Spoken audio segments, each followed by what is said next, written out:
Baiklah, Assalamualaikum warahmatullahi wabarakatuh. Alhamdulillah, alhamdulillahi rabbil alamin, wahdahu wassalatu wassalamu ala asrafil anbiya'i wal mursalin wa ala alihi wa sahbihi ajmain, amma ba'du. Buat langkah pertama, marilah kita panjatkan puja-puji serta syukur kita kepada Allah Subhanahu wa taala yang mana Ia telah memberi kita kesehatan dan kesempatan sehingga saya dapat menjelaskan tentang hukum pajak dan saya sampaikan kepada saudara-saudari sekalian. Sholawat tidak lupa saya hadiahkan ke baginda Nabi Muhammad SAW yang melafazkan Allahumma sholli ala Sayyidina Muhammad wa ala alihi Sayyidina Muhammad. Sebelum saya memulai penjelasan, perkenalkan nama saya Happy Handayani Hasibuan dengan NIM 2213030183. Dan tak lupa pula yang saya hormati Bapak dosen pengampu mata kuliah hukum pajak, Bapak Anton Rosarif, dan yang saya sayangi saudara-saudari sekalian. Baiklah, di sini saya akan menjelaskan tentang pajak daerah.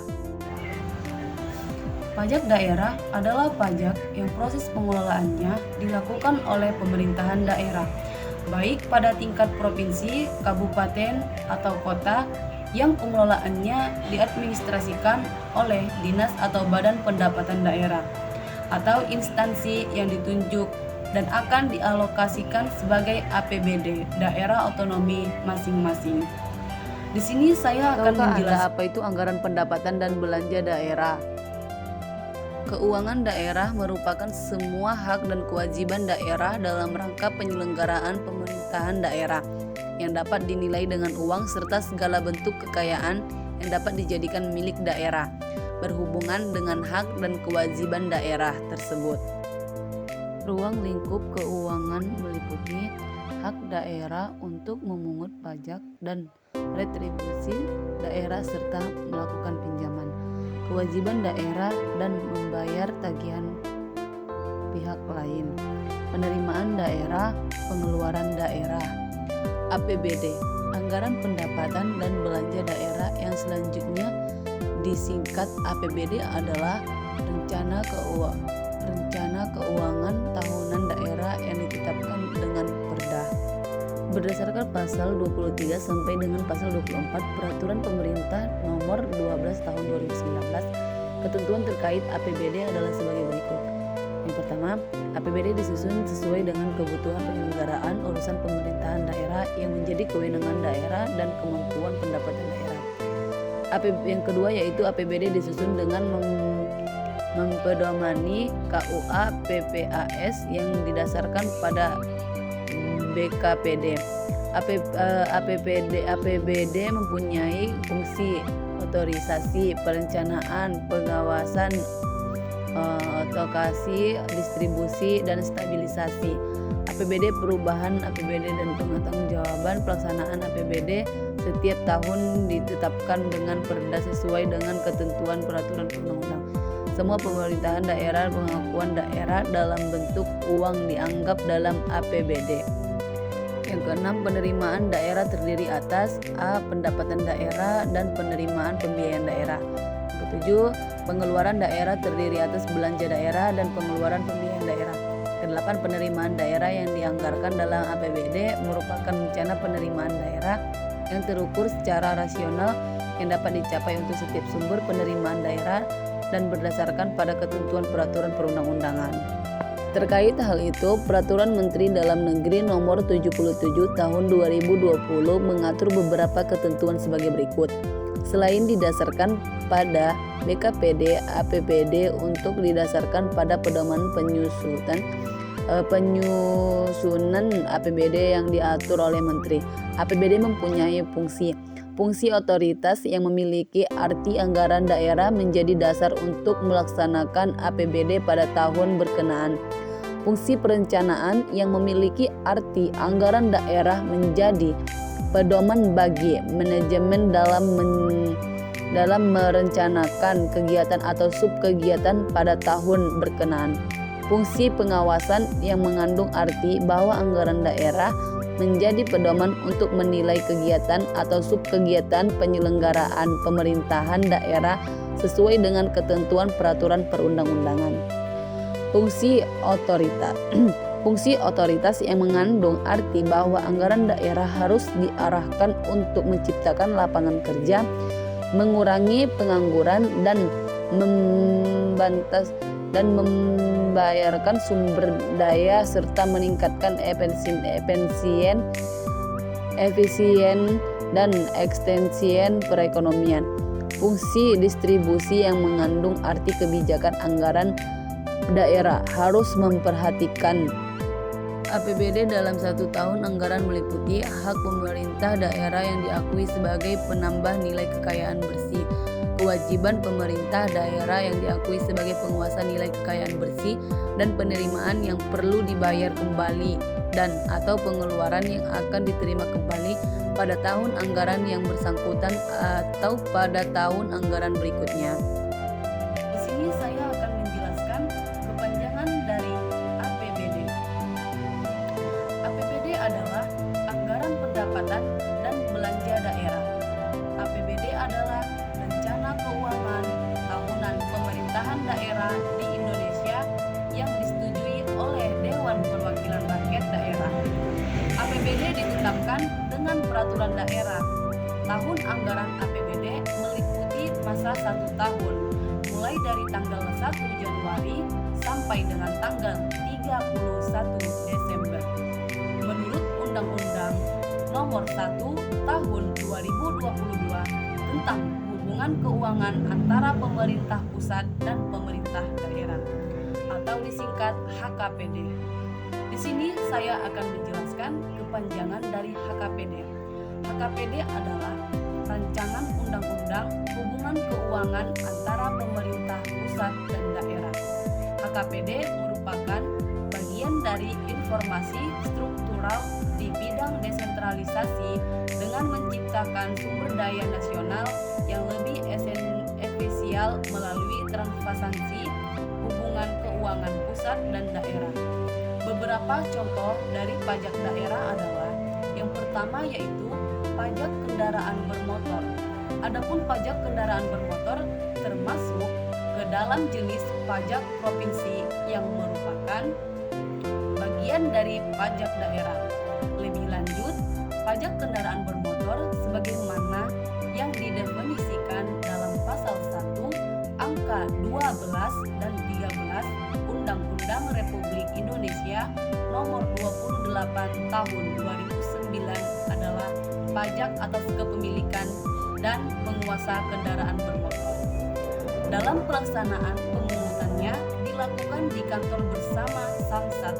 Kantor Samsat ini melibatkan 3 instansi pemerintahan, yaitu Badan Pendapatan Daerah, Kepolisian Daerah Republik Indonesia, dan PT atau Persero Asuransi Kerugian Jasa Raharja. Adapun keuntungan dari pajak kendaraan bermotor yaitu 1. Merupakan salah satu sumber pendapatan daerah. Yang kedua, berguna untuk membiayai pelanggaran pemerintahan daerah. Yang ketiga, berguna untuk pembangunan atau pemeliharaan jalan serta peningkatan modal dan sarana transportasi umum. Adapun dasar hukum pajak kendaraan bermotor, yang pertama, Undang-Undang Republik Indonesia Nomor 28 Tahun 2009 tentang pajak daerah dan retribusi daerah. Yang kedua, Peraturan Menteri Dalam Negeri Nomor 33 Tahun 2018 tentang perubahan atas Peraturan Menteri Dalam Negeri Nomor 5 Tahun 2018 tentang penghitungan dasar pengenaan pajak kendaraan bermotor dan bea balik nama kendaraan bermotor tahun 2018. Yang ketiga, Peraturan Daerah Nomor 4 Tahun 2016 tentang pajak daerah. Yang keempat, Peraturan Gubernur Kalimantan Utara Nomor 53 Tahun 2017 tentang petunjuk pelaksanaan pemungutan pajak kendaraan bermotor. Adapun yang kedua, bea balik nama kendaraan bermotor. Adapun bea balik nama kendaraan bermotor yang selanjutnya disingkat BAMK adalah pajak atas penyerahan hak milik kendaraan bermotor sebagai akibat perjanjian di pihak hak atau perbuatan sepihak atau keadaan yang terjadi karena jual beli, tukar menukar, hibah, warisan, atau pemasukan ke dalam badan usaha. Adapun keuntungan bea balik nama kendaraan bermotor yaitu yang pertama, terjaminnya legalitas kepemilikan kendaraan bermotor. Yang kedua, mempermudah persyaratan administrasi pembayaran pajak kendaraan bermotor. Yang ketiga, bisa memanfaatkan banyak kemudahan atau inovasi layanan samsat. Yang keempat, mempermudah penemuan kembali apabila dokumen STNK atau BPKB terjadi kehilangan. Yang kelima, mempermudah klaim asuransi kecelakaan. Yang keenam, menghindari dampak penyalahgunaan kendaraan oleh pihak lain. Dan yang ketujuh, berkontribusi positif dalam program pembangunan. Adapun dasar hukum bea balik nama kendaraan bermotor yaitu yang pertama, Undang-Undang Republik Indonesia Nomor 1 Tahun 2022 dan yang kedua, Peraturan Menteri Dalam Negeri Nomor 23 Tahun 2011. Yang ketiga, Peraturan Daerah Provinsi Jawa Barat Nomor 13 Tahun 2011. Yang keempat, Peraturan Gubernur Jawa Barat Nomor 68 Tahun 2011. Yang kelima, Peraturan Gubernur Jawa Barat Nomor 33 Tahun 2011. Yang keenam, Peraturan Gubernur Jawa Barat Nomor 2 Tahun 2022. Adapun yang kedua, PBB Perdesaan dan Perkotaan adalah pajak bumi dan bangunan. Sebenarnya adalah pungutan wajib atas kepemilikan tanah dan bangunan karena adanya keuntungan maupun kedudukan sosial ekonomi atas perorangan atau badan yang memiliki hak padanya ataupun yang mendapatkan manfaat dari tanah bangunan tersebut. Yang ketiga, bea perolehan hak atas tanah dan bangunan dan lain-lain. Bea perolehan hak atas tanah dan bangunan atau BPHTB adalah pungutan atas perolehan hak atas tanah dan bangunan. Perolehan hak atas tanah dan bangunan adalah perbuatan atau peristiwa hukum yang mengakibatkan diperolehnya hak atas tanah dan bangunan oleh orang pribadi atau badan. Hak atas tanah adalah termasuk hak pengelolaan beserta bangunan di atasnya sebagaimana dalam Undang-Undang Nomor 5 Tahun 1960 tentang Peraturan Dasar Pokok-Pokok Agraria, Undang-Undang Nomor 16 tentang Rumah Susun dan ketentuan peraturan perundang-undangan lainnya. Dasar pengenaan atas bea perolehan hak atas tanah dan bangunan dari nilai objek pajak dengan besaran tarif sebesar 5% dari nilai perolehan objek pajak.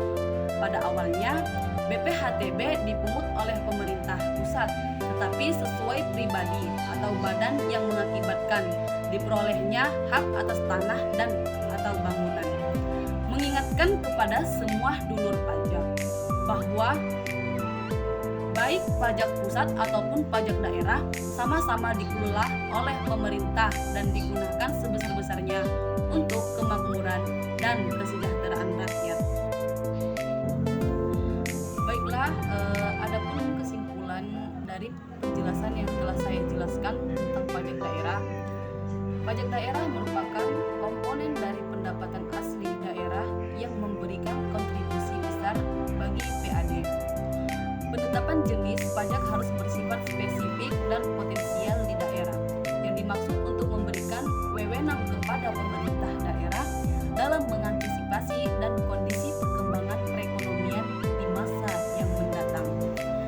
Mengembangkan potensi pajak mampu menunjang kesejahteraan rakyat berdasarkan kriteria yang telah ditetapkan, berdasarkan hasil empiris yang diperoleh bahwa variabel pajak daerah berpengaruh positif dan signifikan terhadap pertumbuhan ekonomi. Sedangkan retribusi daerah merupakan pungutan daerah sebagai pembayaran atas jasa perizinan yang disediakan atau diberikan oleh pemerintah daerah untuk kepentingan pribadi atau badan. Menurut hasil empiris, variabel retribusi berpengaruh negatif dan signifikan terhadap pertumbuhan ekonomi. ojo lali lur, ojo sampai salah bayar pajak, apa tidak bahaya toh? Cukup sekian penjelasan yang dapat saya sampaikan tentang hukum pajak. Kurang lebihnya saya mohon maaf. Wal akhir, assalamualaikum